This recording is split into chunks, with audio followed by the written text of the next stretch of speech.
Бүгін атайын муфтияттан екі фатваны елге жеткіріп қою үшін бізге тапшырма келді. Ал екі фатва мына ошол біз мұсылмандарға таандық болған. Биринчisi бұл мына ошол Пайғамбар саллаллаху алейхи вассаламдан сақал қою сүннет. Бирок ошол сақал қойғанда бар бойына қою бербестен бираз екі чекесин культурный кылып, узундугун дагы пайгамбарыбыз мына ошол эмне 4 элден ашканын кыркуу, бул мына ошол сүннет. Андан ашканын кое берип башка кылуу мустахаб, бирок бүгүнкү күндө ошону кое бербегиле. Бираз бизди көргөндө башка чочулабай тургандай болсун, культурныйраак, ысылыгыраак, сыпайыраак коелу. Пайгамбарыбыздын хадистерде келет. Пайгамбар саллаллаху алейхи вассалам сакалын койгондо жанынан учунан бираз иреттеп кыркат эле дейт. Кээ бирөөлөр пайгамбар сакалын кырккан эмес башка кылган дейт. Кыркпаган башка кылган болсо ал пайгамбарга таандык нерсе. Балким пайгамбардын сакалы өскөн эмес, ол жанакы сеникиндей болуп ужас болуп кеткен эмес. Пайгамбарга таандык болгон, өзгөчөлүк болгон нерселер толтура. Пайгамбар bir учурда 9 аял менен жашаган. Сен экөөбүзгө ашып барса 4 деп атабыз. Экөөнү эптей албастан ызычы болуп аткандыбыз 50% айтып отургандан арасында. Урматтуу мусулман бир туугандар, сакал коюу бул сүннөт. Ханафи мазхаб боюнча сүннат муаккада.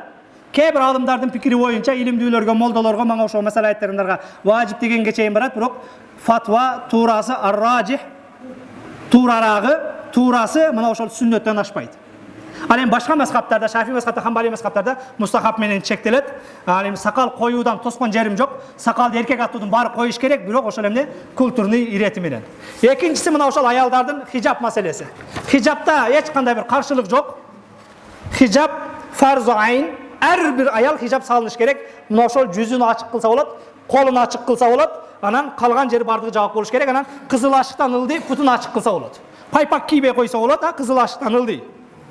Анан колун перчатка кийбей койсо болот, жаппай койсо болот манжаларына. Анан жүзүн жаппай койсо болот. Эгер жүзүн жабуу кээде мустахаб болот, сүннөт болот, эгер фитна болсо дейт. Ал фитна кандай десе, ошол жүзү ачык аялды көргөндө сулуу экен башка экенде эркектер басып кете турган болсо дейт. Бүгүн бизде өткөн жумаларда да бир айттым элем, жүзүнө карап али кызыга турган деңгээлге жете элекпиз. Бизде жүзүн эмес, кендигин санын ачып жүргөндө жанагы бетин жапкан жанында толтура. Пока ошолорду карап турабыз, жанагы жүзүн жабам деген эжелер жаппай туруп турсун. Беркилер полный кийинтип бүткөндөн кийин анан дагы ушул жерден Кудай өмүр берсе дагы айтам ушу аянба медиадан. Урматтуу жамаат, катыныңарды айткыла, бетти жапсын, бир дагы не жанакы бул саны ачык калбай калды, эми бул бетке карап кайфовать этип баштадык деп. Пока бетке карап бирөөнүн аялын кууп жөнөй элекпизби, бетин жапкан жакшы эмес. Муну бир аз ошол эреже тартип катар, анткени муну не үчүн айтып атам? Ал жабып алса деле бизге зыяны жок. Кээ бир кылмыштар ошонтип бетин жабып башка кылып алып, көрдүк интернетте эркек балдар ошентип жүргөн. Бир мамлекетте бир тынч жашаш үчүн бул нерсе керек, пока кое тургула деп атканыбыз ошонун. Ал никапка каршы эмеспиз. Анан шариаттагы никапты талап кылуу керек болсо шариат кээде намаз окуганда макрух ачып коюш керек. Ажылык амалын аткарып аткан маалда арам бетин жаап алган, ачып коюп кылыш керек. Ал бетин жаап жүрүү канчалык неме болбосун, дүйнө жүзүндөгү мусулмандар чогулган күнү ажылыкта бетин жаап койгон арам, ачыш керек болот.